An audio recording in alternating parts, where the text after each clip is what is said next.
सारी नर्मदा माँ का बहुत बड़ा बड़ा चरित्र उसमें भी लिखा हुआ है। प्रयागे यत् फलम दृष्टम शंकरेण महात्मना, प्रयागराज में जो पुण्य मिलता है वह त्रिवेणी संगम या गोंदागांव गंगेश्वरी में मिल जाता मेरे बंधु। तदेव निखिलम दृष्टवा गंगावादन संगमे, जहाँ पर गंजाल नदी का संगम हुआ है नर्मदा में, उसको गंगेश्वर कहते हैं। यहाँ त्रिवेणी संगम का महत्व है। अच्छा फिर सुनो, प्रयागराज में त्रिवेणी संगम अपन लोग मानते हैं और है भी त्रिवेणी संगम, पर दिखता नहीं है त्रिवेणी संगम।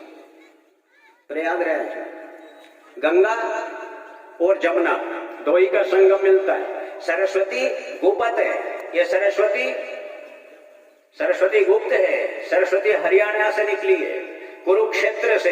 धर्म क्षेत्रे कुरुक्षेत्रे समवेता योत्सवा मामका पांडवा शैव किम कुर्वत संजय। हरियाणा में ये सरस्वती नदी है, वहां भी गुप्त है, उसकी खुदाई चल रही है। सरकार ने खुदाई करी कि ये सरस्वती नदी नीचे नीचे बह रही है, तो इसको अंदाज देखो। बड़े बड़े वैज्ञानिक लोगों ने कहा अंदर नदी है कि नहीं। आप लोगों को आश्चर्य होगा साहब, बड़े बड़े वैज्ञानिक लोगों ने वहां भू खनन किया, भूमि को खोदी और मशीन लगाई, तो अंदर से नक्शा नजारा देखा वीडियो कॉलिंग करके।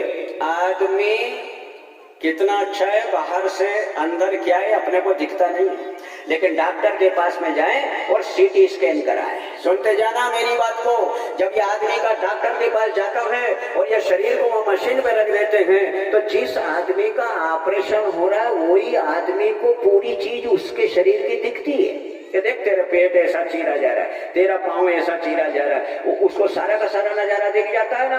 तो मशीन दिखा देती है, अपने को भूमि के अंदर दिखता नहीं है, लेकिन मशीन देख लेती है कि इस भूमि के अंदर क्या क्या वस्तु रखी हुई है। तो वहां पर नदी की धार, हरियाणा पंजाब में, हरियाणा में नदी की धार कुरुक्षेत्र में सरस्वती मैया की 300 फीट नीचे से बहती बहती बहती बहती लंबी लंबी लाइन चली आ रही है। यह वैज्ञानिक लोगों ने भी सिद्ध कर दिया है कि जो हमारा सनातन धर्म है, शास्त्र और पुराण है, इसमें जो विधि और विधान है वो गलत नहीं, सरस्वती है। पर सुनो, फिर भी प्रयागराज में नदी गुप्त है, खुली 3 नदी अलग अलग नहीं दिख रही है, केवल गंगा दिखती है, जमुना दिखती है, सरस्वती गुप्त है, ये सबको मालूम है।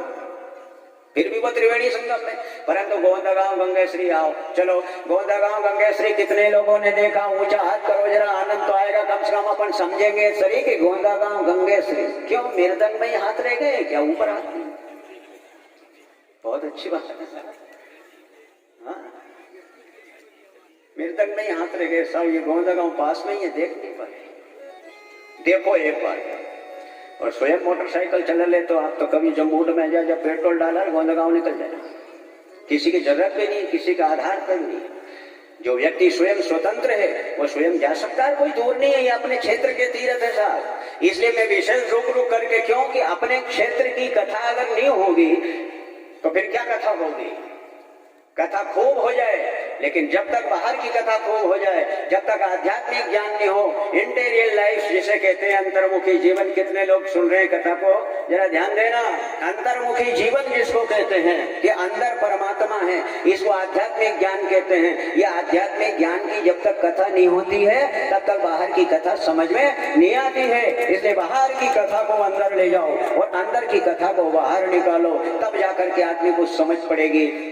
गोंदागांव गंगेश्वरी जाके देखो आंखों से, 3 नदी संगम, नर्मदा माई बिल्कुल है, गंजाल नदी बिल्कुल है, और बहुत बड़ी नदी है गंजाल, और इसके बाद में है गंगेश्वरी नाम का एक नाला है, जिसको ये नर्मदा पुराण में लिखा है। मैंने होश करके उन चीजों को, प्रमाण को इसमें लिखा है बार बार, क्योंकि इतनी बड़ी पुराण पलटाए नहीं बार बार, और पन्ने लिखा करके सामने आ जाएंगे तो 2-4 बार प्रवचन करेंगे तो फटाक से याद हो जाएंगे, पन्ने की जरूरत नहीं रहेगी। फिर वैसे ही बोल देंगे बजाओ ताली, जल्दी सीख जाऊं मैं, तुम्हारी ताली बजाने से तो ज्यादा अच्छा।